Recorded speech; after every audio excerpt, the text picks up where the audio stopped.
नमस्कार मेरे प्यारे साथियों, प्रेम क्लासेज में आपका एक बार फिर से स्वागत एवं अभिनंदन। प्यारे साथियों, आज आज हम बहुत ही एक प्यारी श्रृंखला शुरू करने जा रहे हैं जिसमें हम पढ़ेंगे राजस्थान के नवीनतम जिलों के बारे में। यानी ये जिलों की जो प्रक्रिया है वो क्या रही, किस तरह से इनको अमली जामा पहनाया गया, हम चर्चा करेंगे आज की इस पूरी सीरीज में। यानी जो माननीय मुख्यमंत्री जी की मंशा थी कि नवीन जिलों का गठन किया जाना चाहिए, उसका सीमांकन और गठन किस तरह से हुआ, इस क्लास में हम चर्चा करेंगे। तो साथियों बने रहिए हमारे साथ में। लेकिन दोस्तों, थोड़ा सा इससे पहले मैं आपको बताना चाहूँगा कि कुछ लोगों के कमेंट आ रहे थे कि सर आप जो ये जिले वाली सीरीज शुरू कर रहे हो वो इतनी लेट कैसे। तो दोस्तों क्या है कि मेरा मानना ये था कि हम थोड़ा लेट जाए लेकिन अच्छे से जाए, तथ्य के साथ में जाए, तब जाए जब अच्छे से हमें ये जो चेंजेज हुआ है उसके बारे में थोड़ा जानकारी हो, उसके बाद में जाना है। क्योंकि कई बार लेट शुरू करने का कारण ये होता है कि अगर हम थोड़ा पेशेंस रख के, धैर्य रख के थोड़े से लेट हो जाए तो हमें कई अच्छी चीज़ें मिल जाती है। जैसे कई बार हम जॉब लगने से पहले शादी नहीं करते, थोड़े बाद में करते हैं जॉब लगने, तो क्या पता कुछ अच्छी चीज़ें मिल जाए, हमारी लाइफ में अच्छी चीज़ें आ जाए। तो दोस्तों, ये जो आज मैं बात करूंगा जिलों के बारे में, ये फैक्ट है, अपडेटेड है पूरा, नवीनतम आंकड़े हैं, उनके आधार पर ये क्लास होगी आज की। तो प्यारे साथियों सुनिए, आज की हम क्लास शुरू करते हैं राजस्थान के नवीनतम जिले। क्या? राजस्थान के नवीनतम जिले। प्यारे साथियों, नवीनतम जिलों की जो घोषणा है वो कब हुई? यानी घोषणा जो है वो हो गई थी बजट 2022-23 में। बजट 2022-23 में मुख्यमंत्री जी ने घोषणा कर दी थी कि भाई नवीन जिलों का गठन किया जाएगा। यानी घोषणा तो कब हुई? बजट 2022-23 में। बजट 2022-23 में। अब बजट 2022-23 में ये घोषणा कर दी कि भाई नवीन जिले बनाएंगे, लेकिन नवीन जिले किस आधार पर बनाने हैं, किस जिले को काटकर, किसको तोड़कर, किसको जोड़कर जिले बनाने हैं, उनका आंकलन करने के लिए एक कमेटी बनाई गई थी। उस कमेटी का नाम था रामलुभया कमेटी। एक राजस्थान के रिटायर्ड आईएएस है श्री रामलुभया, उनको इस कमेटी का अध्यक्ष बनाया और इस कमेटी का नाम है रामलुभया समिति। कौन सी समिति दोस्तों? रामलुभया समिति। अब ये समिति क्या करेगी, इसके क्या कार्य रहेंगे? तो ये समिति है यानी जिलों का आंकलन करेगी, कितने जिले बनाने चाहिए और नए जिले कितने बनाने चाहिए, उनका आंकलन करने के लिए ये कमेटी गठित की गई। ये कमेटी कब गठित की गई दोस्तों? ये कमेटी गठित की गई थी 21 मार्च 2022 को। 21 मार्च 2022 को ये समिति बनाई गई और इस समिति ने अपनी रिपोर्ट राजस्थान सरकार को सौंपी 17 मार्च को।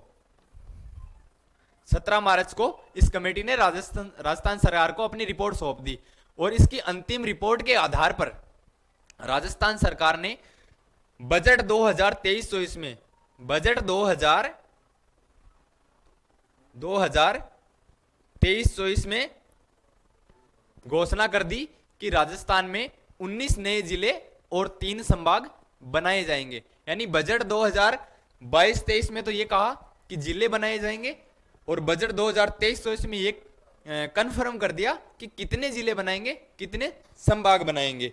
ठीक है, तो अंतिम रूप कब दिया गया? अब मैं बात करूं कि इनको अंतिम रूप मंत्रिमंडल ने कब दिया। दोस्तों 4 अगस्त 4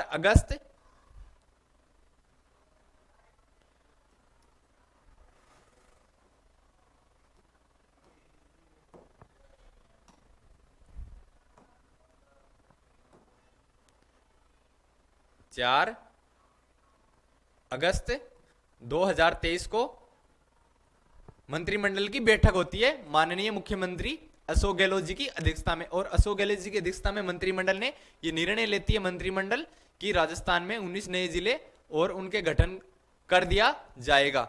और ये जो मंत्रिमंडल का निर्णय था, इसकी अधिसूचना कब जारी हुई? तो मैं बात करूं अधिसूचना की। अधिसूचना जारी हुई 6 अगस्त 2023 को। यानी अधिसूचना तो कब जारी हुई? 6 अगस्त 2023 को। लेकिन अब आप पूछेंगे ये प्रभावी कब हुई?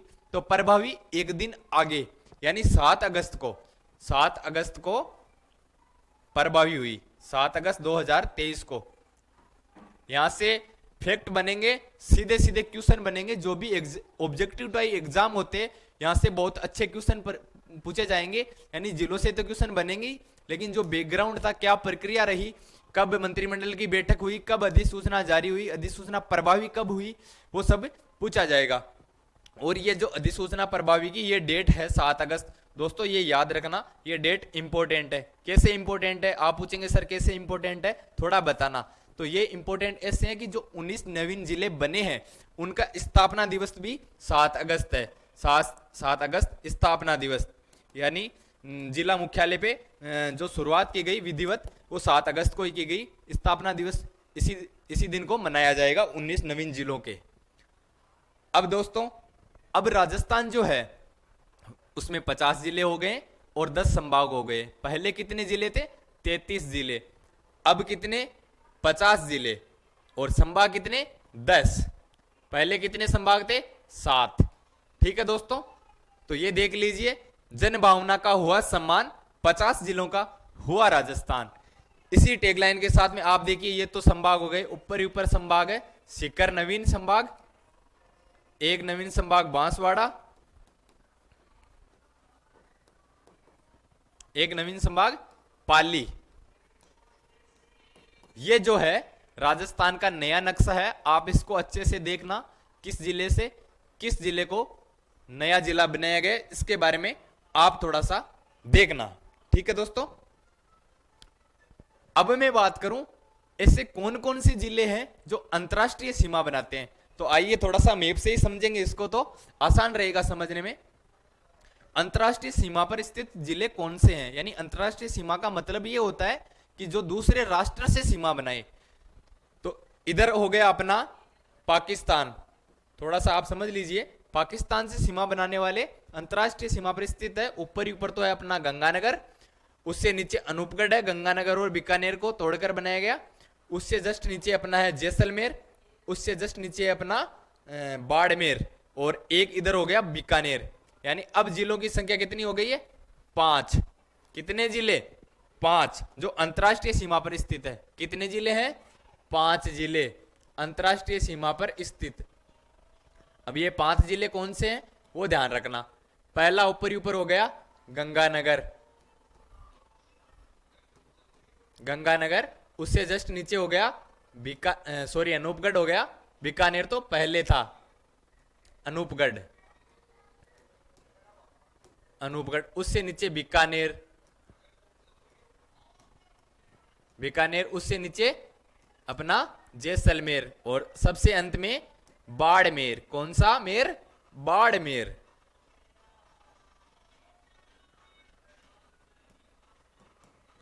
बाड़मेर। अब सुनना दोस्तों, ये जिले जो मैंने लिखे हैं, सबसे ऊपर लिखा है गंगानगर, उससे नीचे लिखा है अनूपगढ़, उससे नीचे लिखा है बीकानेर, उससे नीचे लिखा है जैसलमेर, उससे नीचे लिखा है बाड़मेर। अब मैंने ये जिले ऐसे क्यों लिखे, क्योंकि ये क्रम वाइज स्थित है, 1 नंबर, 2 नंबर, 3 नंबर, 4 नंबर।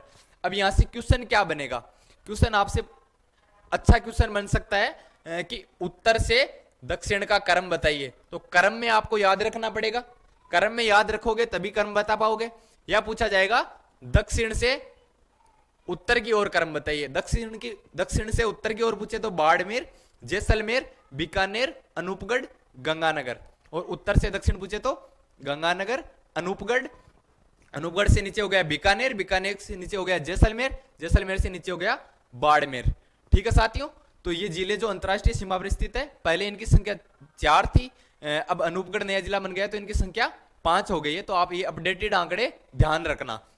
अब मैं बात करूं सर्वाधिक सीमा बनाने वाला जिला कौन सा है, सर्वाधिक सीमा बनाने वाला जिला है अपना जैसलमेर। वही कितनी सीमा बनाता है, 464 किलोमीटर, 464 किलोमीटर जो है पाकिस्तान से सीमा लगाता है अपना जैसलमेर। और मैं बात करूं सबसे कम सीमा कौन सा बनाता है, तो बताइए दोस्तों सबसे कम सीमा कौन सा बनाता है। सबसे कम सीमा भी वो पहले वाला ही बनाता है, बीकानेर। न्यूनतम सीमा जो बनाता है 168 किलोमीटर। यही जिला क्यों रहे, क्योंकि ये अनूपगढ़ जो है ना, ये बना है, तो इसमें खजुवाला जो यहाँ की तहसील है बीकानेर की, उसको अनूपगढ़ में मिला दिया गया, यानी बड़ा हिस्सा बीकानेर का अनूपगढ़ में चला गया है, इसलिए अभी न्यूनतम वाला भी बीकानेर ही बना हुआ है। ठीक है, अब अगर आपसे ऐसे पूछा जाए कि केवल अंतरराष्ट्रीय सीमा पर स्थित जिले, अंतरराष्ट्रीय सीमा बनाने वाले जिले कौन से हैं? केवल अंतरराष्ट्रीय सीमा, केवल का मतलब समझना, ये जो केवल लिखा है ना उस इसका अर्थ समझ लेना, आप क्वेश्चन निकालोगे। यानी अंतरराष्ट्रीय सीमा सिर्फ अंतरराज्यीय नहीं। ठीक है दोस्तों, तो आप, मैं अब इसको थोड़ा मैप से समझाऊंगा आपको। केवल अंतरराष्ट्रीय सीमा पर स्थित जिले, देखिए ये जो गंगानगर है, ये तो इधर तो बनाता है पाकिस्तान से, इधर बनाता है पंजाब से। ये बाड़मेर है, इधर तो बनाता है पाकिस्तान से, इधर बनाता है गुजरात से।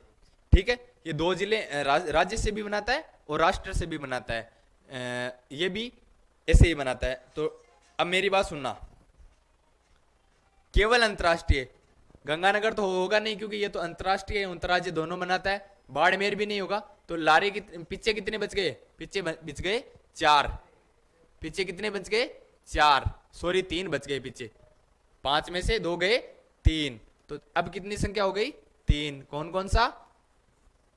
अनूपगढ़, अनूपगढ़ हो गया, बीकानेर हो गया और जैसलमेर हो गया।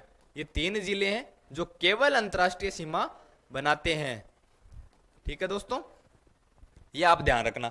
चलो नेक्स्ट चलते हैं, अंतरराज्यीय सीमा बनाने वाले जिले, यानी अंतरराज्यीय जो सीमा है वो कितने जिले बनाते हैं। अंतरराज्यीय सीमा की मैं बात करूं तो उनकी संख्या है 25। ये जो संख्या है हो गई है 25, और आप जैसे मैप देखोगे ना तो आपको पता चल जाएगा कौन कौन से जिले जो अंतरराज्यीय सीमा बनाते हैं। अब बात करूं केवल अंतरराज्यीय, केवल अंतरराज्यीय यानी केवल अंतरराज्यीय जो राष्ट्र से नहीं बनाते, उनकी संख्या कितनी है? तो आप 2 निकाल दीजिए, एक बाड़मेर गंगानगर निकाल दीजिए, क्योंकि वो अंतरराष्ट्रीय भी बनाता है, गंगानगर और बाड़मेर अंतरराष्ट्रीय बनाता है। तो ये 2 जिले निकल जाएंगे, 25 से 2 निकल गए, तो कितने बचे? 23 जिले। 23 जिले ऐसे है राजस्थान के जो केवल अंतरराज्यीय सीमा बनाते हैं। अंतरराज्यीय पूछे तो 25, केवल अंतरराज्यीय पूछे तो 23। ठीक है साथियों, अब अगर बात करूं सीमावर्ती जिले कितने, ऐसे कौन कौन से जिले हैं जो सीमा पर स्थित है, यानी सीमा पर स्थित जिले, सीमा पर स्थित जिलों की संख्या कितनी है? तो सीमा पर स्थित जिलों की संख्या है अपनी 28। कितनी है? 28। ये सिर्फ सीमा पर स्थित है, मध्यवर्ती नहीं है। अब मैं बात करूं आंतरिक जिलों की संख्या कितनी है, यानी माइनला जिला कितना है, तो आंतरिक जिला है ना वे है 22। कितने जिले हैं दोस्तों? 22 जिले। और सीमावर्ती कितने जिले हैं? 28 जिले। अब मैं बात करूंगा आगे, सबसे बड़ा जिला, सबसे छोटा जिला, मध्यवर्ती जिला। तो सबसे बड़ा जिला तो वही क्षेत्रफल के आधार पर, ये क्षेत्रफल के आधार पर पूछा है, ना कि जनसंख्या के आधार पर। किसके आधार पर? क्षेत्रफल के आधार पर, क्षेत्रफल के आधार पर। सबसे बड़ा जिला कौन सा है? जैसलमेर। कौन सा मेर? जैसलमेर, ये सबसे बड़ा है। और सबसे छोटा पूछे तो सबसे छोटा पहले तो अपना था धौलपुर, लेकिन अब सबसे छोटा कौन सा हो गया है? दूदू। कौन सा? दूदू। दूदू जिला जो है वो सबसे छोटा हो गया है। ठीक है साथियों, अब बात करूं मध्यवर्ती जिला, तो मध्यवर्ती जिला तो वही है नागौर। नागौर कौन सा जिला है? मध्यवर्ती जिला। आप ये फैक्ट है, डायरेक्ट फैक्ट है, और यहां से अपडेटेड हुए, इसलिए डायरेक्ट क्वेश्चन बनेंगे। नवीन भूगोल से अगर क्वेश्चन बनेंगे भौतिक प्रदेश से संबंधित, तो यहां से ही बनेंगे, इसलिए मैंने फैक्ट के क्वेश्चन सीधे उठाए हैं। अब मैं बात करूं जिला जयपुर ग्रामीण। अब आप लोग पूछेंगे कि सर आप जिलों के बारे में पढ़ा रहे थे और जिला जयपुर ग्रामीण लेकर आ गए, क्या जयपुर ग्रामीण शुरू कर रहे हो? नहीं दोस्तों, हम आज की क्लास में तो डीडवाना कुचामन पढ़ेंगे, जयपुर ग्रामीण जो है वो कभी नेक्स्ट क्लास में पढ़ेंगे। ये सीरीज तो अपनी कंटिन्यू चलेगी, कंटिन्यू क्लासें आएगी जिसमें हम एक एक जिले कवर करते जाएंगे। तो जिला जयपुर ग्रामीण है, तो ये सुनना आप दोस्तों, जयपुर ग्रामीण। जयपुर ग्रामीण की मैं बात करूं, ये जयपुर को तोड़कर बनाया गया है, तो ये जिला है सर्वाधिक उपखंडों वाला। क्या? सर्वाधिक।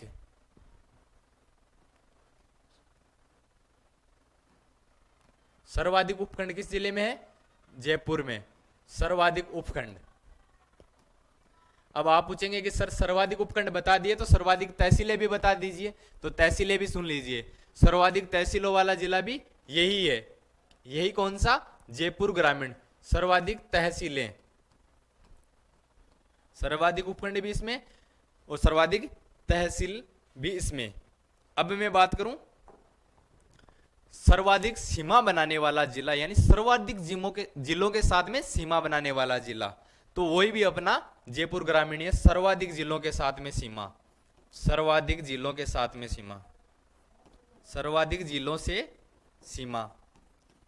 कितने जिलों से बताना? आपने नवीन मैप तो देख ही लिया होगा, तो इसके बारे में भी बता दीजिए। तो ये बनाता है 10 जिलों से सीमा। कितने जिलों से? ये संख्या पूछी जाएगी, कितने जिलों से बनाता है, या फिर पूछा जाएगा 10 जिले कौन कौन से हैं जो जयपुर ग्रामीण से सीमा बनाते हैं।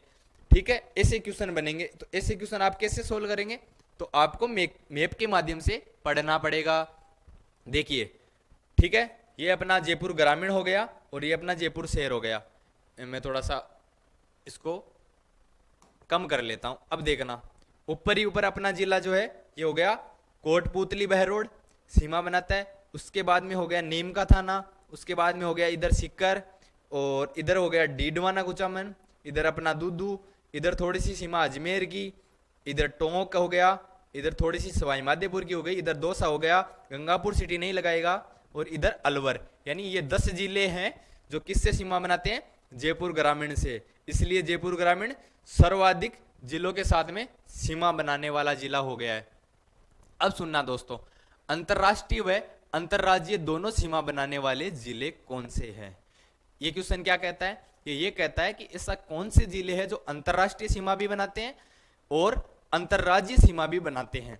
अंतरराष्ट्रीय सीमा और अंतरराज्यीय सीमा दोनों बनाने वाले जिले कौन से हैं? एक अपना ऊपर हो गया गंगानगर हो गया,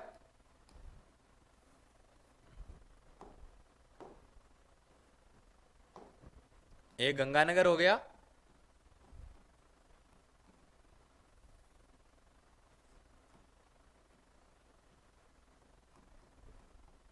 गंगानगर, एक नीचे वाला जिला, सीमावर्ती के नीचे वाला जिला बाड़मेर। बाड़मेर सुनना,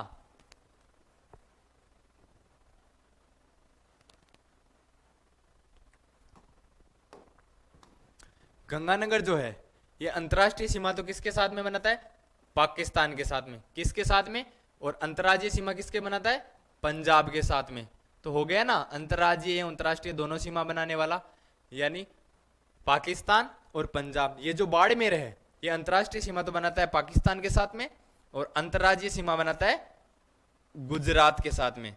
कौन सी रात के साथ में? गुजरात के साथ में ये सीमा बना लेता है। ठीक है दोस्तों, तो ये जिले हो गए अंतरराष्ट्रीय एवं अंतरराज्यीय सीमा बनाने वाले। अब सुनना दोस्तों, दो दो राज्यों के साथ सीमा बनाने वाले जिले, इसका क्या मतलब है? यानी ऐसे कौन से जिले हैं जो दो दो राज्यों के साथ में सीमा बनाते हैं? तो ऐसे जिलों की संख्या कितनी है? ऐसे जिलों की संख्या है 4। ठीक है, ऊपर ही ऊपर अपना हो जाएगा, ऊपर ही ऊपर हो जाएगा अपना हनुमानगढ़। कौन सा गढ़? हनुमानगढ़, हनुमान जी का गढ़, हनुमानगढ़। ये किन दो राज्यों के साथ में सीमा बनाता है? ये ऊपर तो बनाएगा पंजाब से, पंजाब प्लस हरियाणा, पंजाब प्लस हरियाणा। उसके बाद में हो जाएगा डीग। यहां थोड़ा सा समझने वाली बात यह है, डीग पहले डीग की जगह कौन सा था? भरतपुर, लेकिन अब कौन सा हो गया? डीग। डीग बनाता है अपने हरियाणा और यूपी के साथ में सीमा। कौन से दो राज्यों के साथ में? हरियाणा प्लस यूपी, उत्तर प्रदेश, योगी जी वाली उत्तर प्रदेश। अब उसके बाद में हो जाएगा अपना धौलपुर। कौन सा पुर?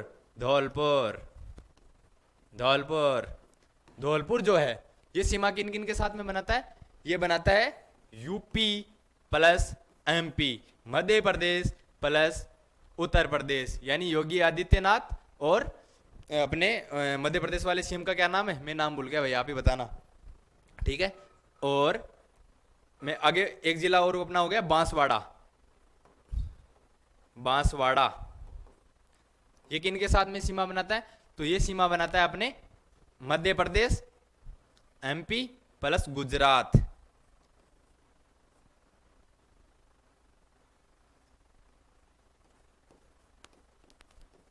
गुजरात। यानी ये 4 जिले ऐसे हैं जो दो दो राज्यों के साथ में सीमा बनाते हैं। पहला ऊपर ही ऊपर हो गया हनुमानगढ़। आप मैप से समझेंगे तो ये समझ में आएगा, ऐसे आपको समझ में नहीं आएगा, ऐसे आपको रट्टा मारना पड़ेगा। मैं चाहता हूं कोई भी विद्यार्थी रट्टा ना मारे, मैप से समझे, नवीन मैप को रखे, इधर सीमांकन को देखे आप, और किस राज्य ऊपर है कौन सा राज्य, इसको थोड़ा आप देख के समझेंगे तो अच्छे से समझ में आ जाएगा और परमानेंटली ये समझ में आ जाएगा। ठीक है, अब सुनना दोस्तों, अब आते हैं अपने मेन मुद्दे पे जिस क्लास को लेकर आए थे। वो तो पहले था जो फैक्ट थे, डायरेक्ट फैक्ट थे, जो ज्योग्राफी से बनने वाले थे और जो अपडेटेड हुए थे उनके बारे में था। उससे पहले जिलों की प्रक्रिया क्या थी, कैसे पुनर्गठन हुआ, वो था। लेकिन अब मैं बात करूं अपना जिला डीडवाना कुचामन, यानी डीडवाना कुचामन को संयुक्त रूप से एक जिला बना दिया, और जिला मुख्यालय जो अस्थायी रूप से अभी बनाया गया है वो बनाया अपने डीडवाना में। अब मैं बात करूं निर्माण, इसका जो निर्माण है वो नागौर को काट कर किया गया है। किस जिले को? नागौर। डीडवाना कुचामन पहले नागौर में आता था ना, अब इसको नवीन जिला बना दिया गया है। और अब मैं बात करूं इसमें उपखंड कितने हैं, उपखंड कितने और तहसीलें कितने हैं? तो उपखंड तो है 6 और तहसीलें 8। उपखंड 6 कौन कौन से? इधर लाडनू, परबतसर, मकराना, नावा, कुचामन, डीडवाना। और तहसीलें लाडनू, परबतसर, मकराना, नावा, कुचामन सिटी, और डीडवाना में 3 तहसीलें, डीडवाना, मोलासर, छोटी काटू। यानी डीडवाना में 3 और सभी 1-1, तो 6 उपखंड हो गए, 8 तहसीलें हो गई। ये नक्शा देख लेना भाई, अपना डीडवाना का नक्शा है, नवीन जिले डीडवाना का नक्शा। अब मैं बात करूं डीडवाना के उपनाम। डीडवाना के ऐसे कौन कौन से उपनाम है जो हम आज पढ़ेंगे? तो पहला मैं बात करूं उपनाम की, तो डीडवाना को कहा जाता है शेखावाटी का तोरण द्वार। कौन सा द्वार? शेखावाटी का तोरण द्वार, शेखावाटी का तोरण द्वार, तोरण द्वार। यानी आप अगर नागौर से चलकर डीडवाना होकर शेखावाटी की ओर निकलते हो, तो जो शेखावाटी जिस इलाका शुरू होता है वो डीडवाना के यहाँ पे ही होता है, इसलिए तोरण द्वार कहा जाता है। एक इसको कहा जाता है मारवाड़ का सिंह द्वार। ये उपनाम ध्यान रखना, डायरेक्ट पूछे जाएंगे। मारवाड़ का सिंह द्वार, सिंह द्वार, ये इस जिले को कहा जाता है। क्या कहा जाता है? शेखावाटी का तोरण द्वार और मारवाड़ का सिंह द्वार। अब मैं बात करूं सर्वाधिक खारे पानी की झीलें। सर्वाधिक खारे पानी की झीलों वाला जिला हो गया है डीडवाना कुचामन।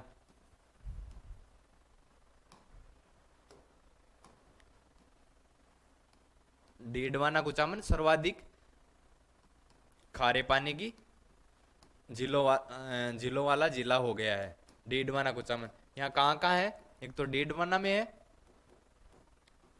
डीडवाना, नावा, कुचामन, यहाँ पर खारे पानी की जिले हैं। इन्हीं के आधार पर यह सर्वाधिक खारे पानी की जिलों वाला जिला हो गया। अब अगर पूछा जाए ना सर्वाधिक खारे पानी की जिले वो किस जिले में है, तो वो डीडवाना में। पहले कौन सा जिला था? नागौर। चलिए साथियों नेक्स्ट चलते हैं। प्रमुख स्थान, राजस्थान के डीडवाना जिले के प्रमुख स्थान के बारे में हम चर्चा करेंगे। दोस्तों परबतसर उपखंड है डीडवाना जिले का, और यहाँ पर एक मेला लगता है जिसको कहा जाता है तेजाजी पशु मेला। और तेजाजी जो पशु मेला है ये कब लगता है? ये लगता है भाद्रपद शुक्ल दशमी को। तेजाजी पशु मेला किस स्थान पर लगता है? परबतसर में लगता है। और इसके बारे में कहा जाता है कि ये आय की दृष्टि से सबसे बड़ा मेला है। और यहाँ पे जो नागौरी बेल के नागौरी नस्ल के जो बेल है उनकी बिक्री अधिक होती है। यानी परबतसर में तेजाजी पशु मेला लगता है। कौन सा मेला? तेजाजी पशु मेला। तेजाजी पशु मेला कहां लगता है? परबतसर में। ये कब लगता है? भाद्रपद शुक्ल दशमी को।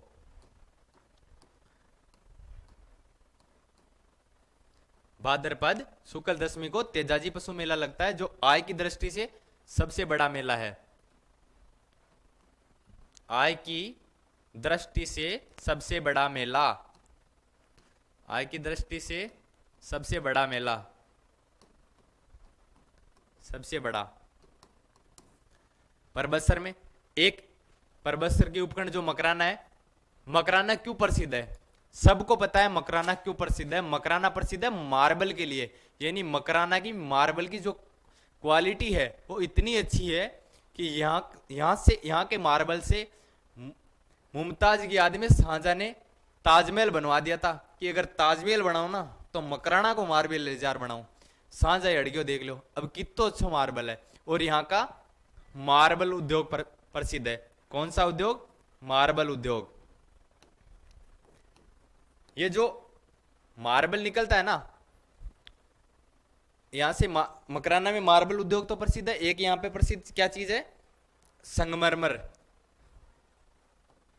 संगमर, दो बार मरमर, यानी संगमरमर। इसका उत्पादन सर्वाधिक होता है मकराना से। और ये जो संगमरमर है ये कैल्साइट चट्टानों में पाया जाता है। कौन सी चट्टानों में? कैल्साइट चट्टानों में। यहां से क्वेश्चन साइंस का भी बन सकता है और ज्योग्राफी के जो क्या बोलते हैं उसको, वो जो उत्पादन होते हैं ना खनिज, कौन सा खनिज कौन सी चट्टानों में पाया जाता है, वो भी क्वेश्चन बन सकता है। अब दोस्तों लाडनू, मैं बात करूं लाडनू की, तो यहां पर एक किसी समय प्राचीन संस्कृत विश्वविद्यालय था। कौन सा? संस्कृत विश्वविद्यालय। उसका नाम क्या था? जैन भारती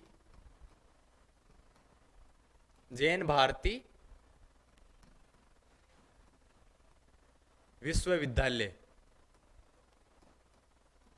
कौन सा? जैन भारती विश्वविद्यालय। और ये जो जैन भारती विश्वविद्यालय ये आचार्य तुलसी की प्रेरणा से बनाया गया था। आचार्य तुलसी की प्रेरणा से, आचार्य तुलसी की प्रेरणा से इसका निर्माण हुआ। नावा क्यों फेमस है? नावा में ये इसलिए फेमस है कि यहां पर नमक झील है। नावा नमक झील। ये जो नमक झील है खारे पानी का सर्वश्रेष्ठ नमक, खारे पानी का सर्वश्रेष्ठ नमक यहां से उत्पादित होता है। और ये जो झील है ये स्थान की दृष्टि से तो डीडवाना कुचामन में, लेकिन जो प्रशासनिक नियंत्रण है वो जयपुर से किया जाता है। यानी प्रशासनिक नियंत्रण किसका है? जयपुर का। प्रशासनिक नियंत्रण,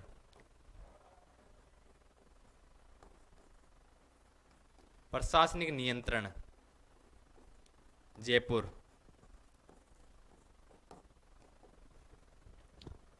नेक्स्ट करते हैं, अब पढ़ेंगे डीडवाना स्थान को। किसको?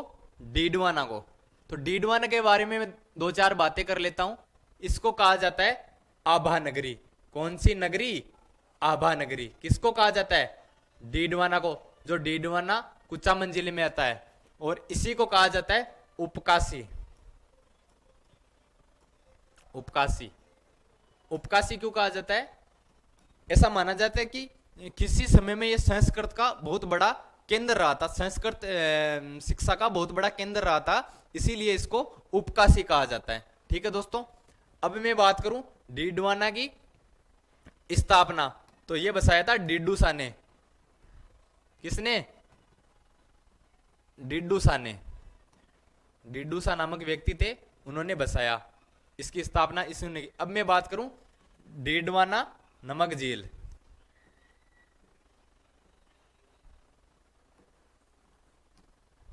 डीडवाना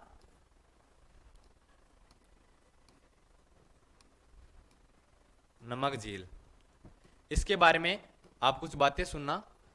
आप ध्यान रखेंगे कि डीडवाना झील में जो नमक उत्पादन होता है वो खाने योग्य नहीं है। खाने योग्य क्यों नहीं है?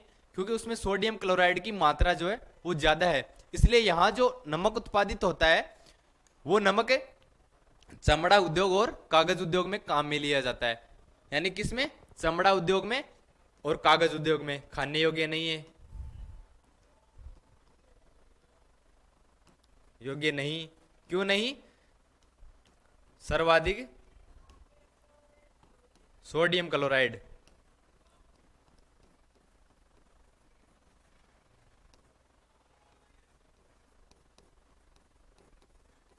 सर्वाधिक सोडियम क्लोराइड की मात्रा। और यहाँ जो नमक उत्पादन करने की विधि है उसको कहा जाता है देवल। क्या कहा जाता है? देवल। देवल। और ये जो डीडवाना झील है, झील, इसको स्थानीय भाषा में क्या कहा जाता है? स्थानीय नाम, स्थानीय नाम जो है वो है खाल्डा। क्या? खाल्डा। दोस्तों कभी जाना, बहुत अच्छी जगह है जहाँ पे वीडियो शूटिंग वगैरह बहुत अच्छी होती है। ठीक है। यहाँ पर एक कारखाना भी स्थित है इस झील में, राजस्थान स्टेट केमिकल वर्क्स का कारखाना। ये कारखाना डीडवाना नमक झील में स्थित है। ठीक है दोस्तों, खाने योग्य नमक नहीं है। क्यों नहीं है? सोडियम क्लोराइड की मात्रा ज्यादा है और उत्पादन की विधि देवल कहा जाता है। और सर्वाधिक स्थानीय नाम क्या है? खाल्डा। स्थानीय नाम क्या है? खाल्डा। और यहाँ पे एक कारखाना स्थित है, राजस्थान स्टेट केमिकल्स वर्क्स कारखाना। अब मैं बात करूं डीडवाना की, कुछ और बातें कर लेते हैं। तो दोस्तों एक डीडवाना के प्रसिद्ध व्यक्तित्व हुए, संत हुए थे हरिराम दास। इनके बारे में दो बातें सुन लेना आप। राजस्थान के संत हुए थे हरिराम दास।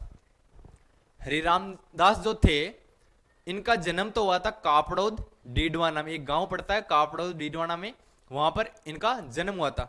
दोस्तों ऐसा कहा जाता है कि ये जो हरिराम दास जी थे, ये किसी समय में डाकू थे, यानी लूटपाट किया करते थे, चोरी चकारी किया करते थे। और बाद में इन्होंने धर्म का मार्ग अपना लिया और ये भक्ति करने लगे, इसलिए संत कहलाए। और जो भक्ति इन्होंने की वो उस भक्ति को कहा जाता है सगुण सगुण प्लस सगुण प्लस निर्गुण। यानी भक्ति का जो दो रूप है, सगुण और निर्गुण, उनके मिश्रित रूप को इन्होंने अपनाया था। और इनका जो जन्म है वो हुआ था कापड़ौद में। जन्म कहां पर हुआ था? कापड़ौद में। कापड़ौद में। और इनको कहा जाता है राजस्थान का जतिन दास। क्यों कहा जाता है? सॉरी, इनको राजस्थान का जतिन दास नहीं कहा जाता है, इनको कहा जाता है राजस्थान का वाल्मीकि। राजस्थान का वाल्मीकि। राजस्थान का वाल्मीकि किनको कहा जाता है? हरिराम दास जी को। क्यों कहा जाता है? कि वाल्मीकि जी के बारे में ऐसा कहा जाता है कि ये भी पहले लूटपाट किया करते थे और यही काम ये करते थे। बाद में इन्होंने भक्ति का मार्ग अपना लिया। इनकी जो प्रधान पीठ है, प्रधान पीठ, प्रधान पीठ आप पूछेंगे तो डीडवाना में एक स्थान पड़ता है गाडाबास। मेरा गया हुआ है, आप भी जाना, अच्छी धार्मिक स्थली है गाडाबास डीडवाना प्रधान पीठ।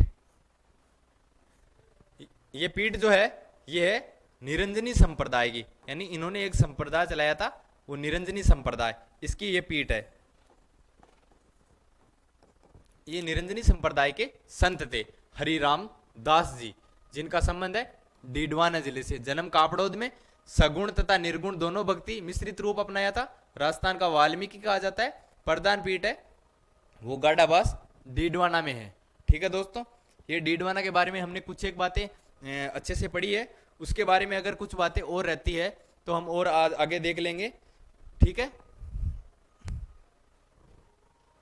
अब मैं बात करूं हरनावा गांव।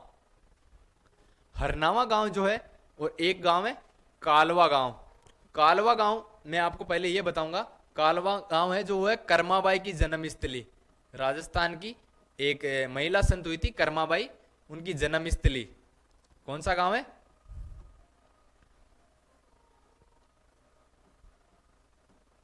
जन्मस्थली। ये कालवा कहां पर पड़ता है? तो ये पड़ता है परबतसर में। ये कालवा पड़ता है डीडवाना, डीडवाना कुचामन में। हरनावा पड़ता है परबतसर में। ये थी रानाबाई की कर्मस्थली, रानाबाई की कर्मस्थली या जन्मस्थली। रानाबाई, रानाबाई जन्मस्थली।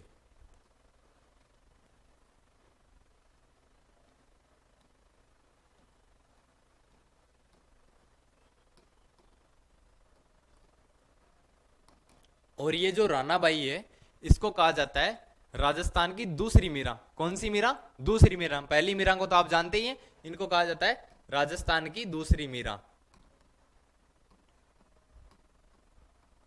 राजस्थान की दूसरी मीरा, ये इनका उपनाम है।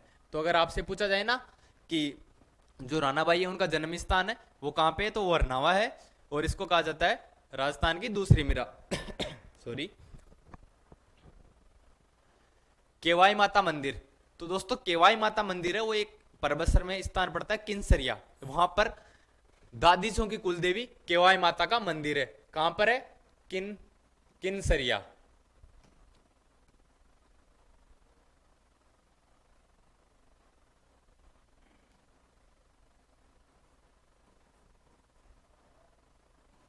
किन्सरिया, किन्सरिया गांव, इसे कहा जाता है दादीचों की लोक देवी, दादीचों की कुल देवी या लोक देवी, यानी दादी जो लोग हैं इनकी पूजा करते हैं। अब दोस्तों सबसे महत्वपूर्ण घटना बताना चाहूंगा मैं। राजस्थान की बहुत ही महत्वपूर्ण घटना थी जिसने राजस्थान के किसान आंदोलन के समय सभी लोगों को झकझोर करके रख दिया था, दिल दहला दिया था। वो है डाबड़ा कांड। कौन सा कांड? डाबड़ा कांड। इसके बारे में हम थोड़ा अच्छे से पढ़ेंगे और इसके बारे में हम पूरी जानकारी सुनेंगे। दोस्तों डाबड़ा एक गांव है जो मौलासर में पड़ता है। डीडवाना कुचामन जो जिला है, वहां की जो मौलासर तहसील है उसमें डाबड़ा गांव पड़ता है। वहां पर क्या होता है दोस्तों, किसान लोक परिषद, जब किसान आंदोलन चल रहे थे, मारवाड़ किसान आंदोलन चल रहे थे, तो उस समय किसान लोक परिषद और मारवाड़ लोक परिषद की संयुक्त बैठक होती है। किसके घर में होती है? मोतीराम नाम के किसान थे, उनके घर में संयुक्त बैठक होती है। और संयुक्त बैठक में क्या होता है, जो सामंतशाही व्यवस्था थी, जो जुल्म कर रहे थे उस समय किसानों पर, वो गोलीबारी करते हैं और गोलीबारी में दो व्यक्ति शहीद हो जाते हैं। एक तो चुन्नीलाल शर्मा और एक व्यक्ति हुए थे रूगाराम चौधरी, वो इस कांड में शहीद हो जाते हैं। तो ये कांड कब हुआ? 13 मार्च 1947। किस रियासत से संबंधित था? मारवाड़ रियासत से। इसमें चुन्नीलाल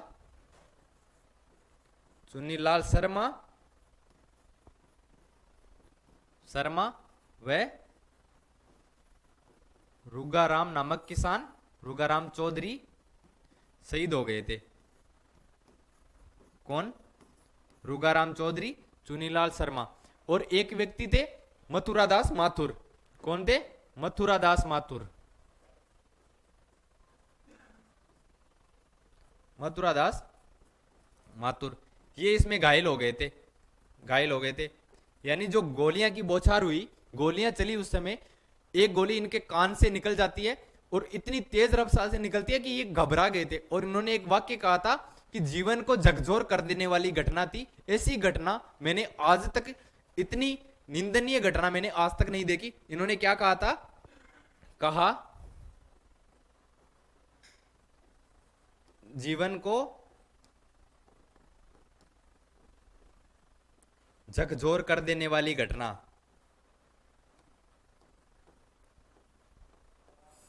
ये इनका वाक्य था उस समय। तो किसानों की सभा होती है, किस किसान के घर पे होती है? तो मैं यहां पे लिख देता हूं, मोतीराम। मैंने यहाँ पे इतनी चीजें क्यों बताई है? मैं चाहता तो डायरेक्ट एक दो लाइन में इसको पूरा कर सकता था, लेकिन मैंने ये पूरा फैक्ट इसलिए बताया कि यहाँ से मॉडर्न हिस्ट्री से क्वेश्चन बनते हैं, और अगर किसान आंदोलन किसी एग्जाम में टॉपिक है तो यहाँ से अच्छे खासे क्वेश्चन बनते हैं।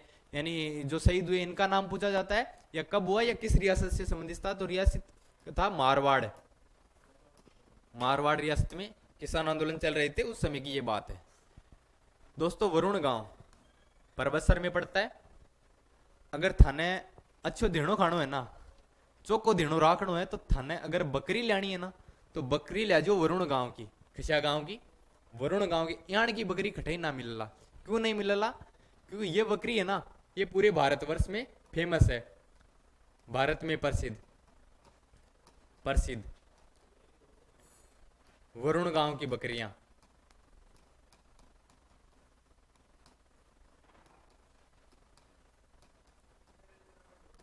भाई प्रसिद्ध ऐसे तो होती नहीं, कुछ तो क्वालिटी होगी, इसलिए भारतवर्ष में प्रसिद्ध है।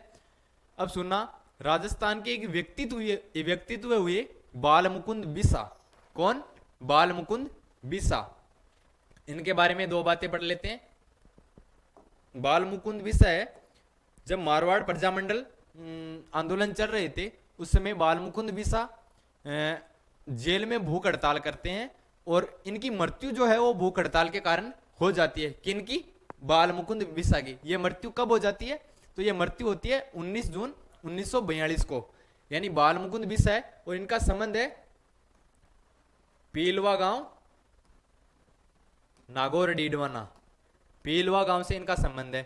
और इनकी मृत्यु जो होती है वो 19 जून 1942 को भूख हड़ताल से।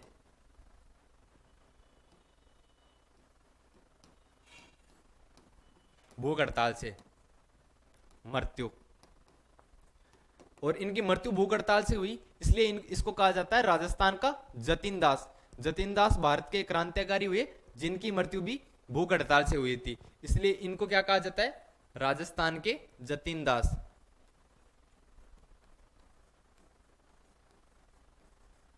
राजस्थान के जतिन दास किस व्यक्तित्व को कहा जाता है? बाल मुकुंद बिसा को। अब सुना दोस्तों, कुचामन का किला। क्या पढ़ेंगे? कुचामन का किला।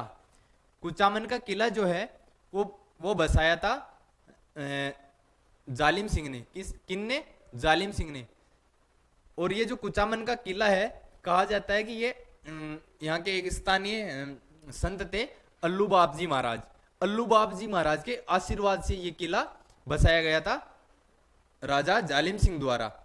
यानी अल्लू बापजी का आशीर्वाद लिया जालिम सिंह ने और ये किला बसाया। और ये भी कहा जाता है कि इनको संतान की प्राप्ति नहीं हो रही थी।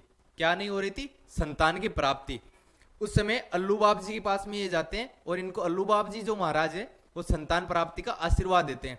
लेकिन एक बात कहते हैं, वो बात सत्य हो जाती है। क्या बात कहते हैं? कि भाई तेरे संतान तो हो जाएगी, लेकिन जो 10वीं पीढ़ी है उसके बाद में तुम्हारी संतान जो वंश है वो आगे नहीं चलेगा। तो 10वीं पीढ़ी भी वर्तमान में चल रही है और 2 बेटियां इनकी। कुचामन का किला किसने बसाया था? बसाया जालिम सिंह ने।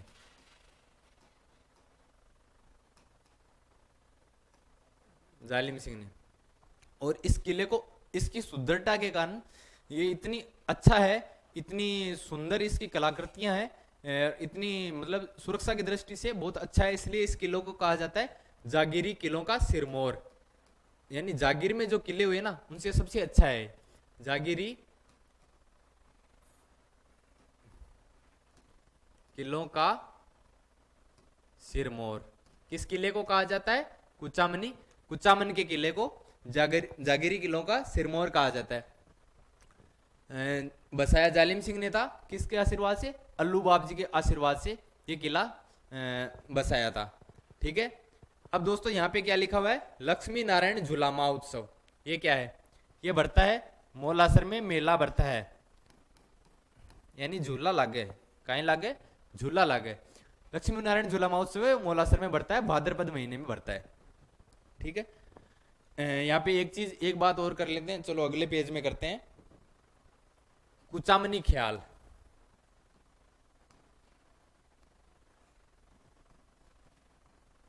कुचामनी ख्याल कौन सा कलर ले? ये ले लेते हैं चलो। कुचामनी ख्याल जो है, ख्याल क्या होता है दोस्तों? प्राचीन देवताओं के बारे में या किसी व्यक्तित्व के बारे में उनकी जीवनी की बखान करने के लिए, बताने के लिए काल्पनिक नाटक करना और उनके जीवन चरित्र के बारे में बताना, उनका परिचय करवाना ख्याल कहलाता है।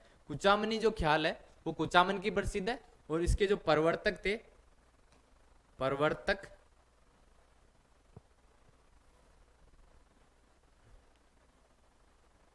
प्रवर्तक जो थे वो थे लच्छीराम जी।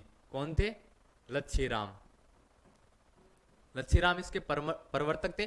और कुचामनी ख्याल के जो सबसे प्रसिद्ध कलाकार था वो था उगमराज। कौन? प्रसिद्ध कलाकार।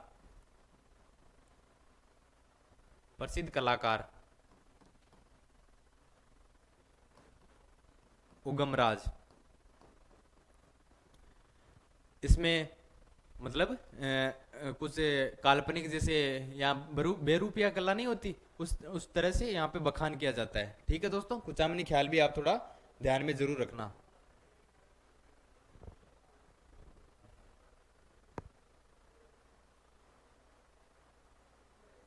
एक में बात करूं दोस्तों, कुराड़ा सभ्यता, एक बिंदु अपना और रह गया है, वो भी आप यहाँ पे देख लो, यहाँ पे देख लेते हैं। चलो, कुराड़ा सभ्यता।